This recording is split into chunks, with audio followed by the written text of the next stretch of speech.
Halo, saya Dewi Rianti, peserta Latsar CPNS 2025. Kali ini dalam video saat ini saya mau meresume materi dari materi sewajar masih di agenda 1 mengenai analisis isu kontemporer.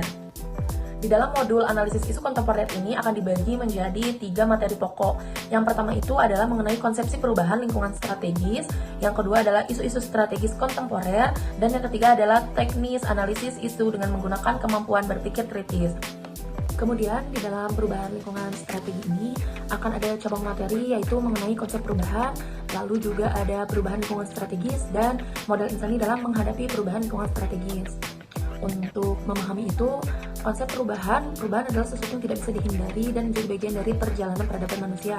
Contohnya dari industri pertanian kepada revolusi industri 1.0, terus sekarang di 4.0 dengan adanya kecerdasan buatan, teknologi yang semakin berkembang, dan lain sebagainya. Lalu perubahan lingkungan strategis. Di dalam modul ini juga dijelaskan ada beberapa faktor yang mempengaruhi perubahan lingkungan strategis. Di antara lain yaitu dari keluarga, individu, masyarakat, dalam level lokal, budaya, lalu nasional dan dunia.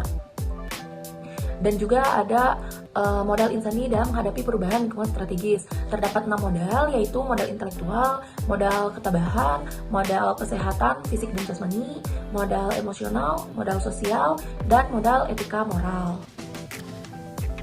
Di dalam poin kedua ini ada isu-isu strategis kontemporer yang perlu dipahami dan diketahui oleh khususnya para ASN.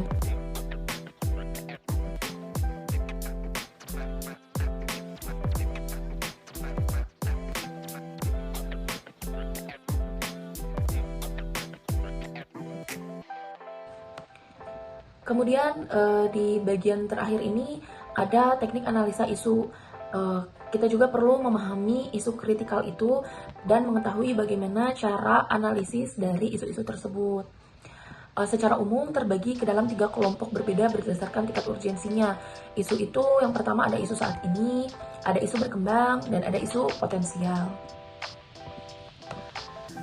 Kemudian juga ada teknik-teknik analisis isu yang perlu kita ketahui. Yang pertama ada teknik tapisan isu. Jadi kita mengelompokkan isu mana yang paling prioritas.